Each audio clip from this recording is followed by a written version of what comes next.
पहा मित्र, एक व्यापारी आपल्या मालाची छापील किंमत खरेदी किमतीपेक्षा 44% वाढवून छापतो आणि 50% सूट देऊन तो विकतो, तर त्याला किती टक्के तोटा होईल? काय करायचं साठी म्हणतात? पहिले लिहून घेतो मी माझी खरेदी किंमत. खरेदी किंमत किती असते हमेशा? ते माहिती आपल्याला 100 असते. आणि छापील किंमत काय झाला म्हणते? छापील किंमत 44% वाढून छापली म्हणजे माझी छापील किंमत किती होईल? माझी छापील किंमत होईल 44% प्लस करावं लागणार, म्हणजेच किती होईल? 144 होईल. म्हणजे 100 किती झाले?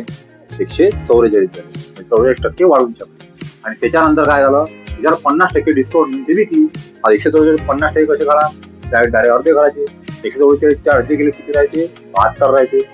याला अर्धे केले राहिले किती? 72. हेच काय झाली नाही विक्री किंमत. म्हणजे सरळ काय झालं? 100 ची वस्तू किती विकली? 72 रुपयाची विकली. किती टक्के लॉस झाला? 28% लॉस झाला. हेच काय राहील माझ्या आन्सर राहील. जर व्हिडिओ आवडला असेल लाईक करा, सबस्क्राईब करा, शेअर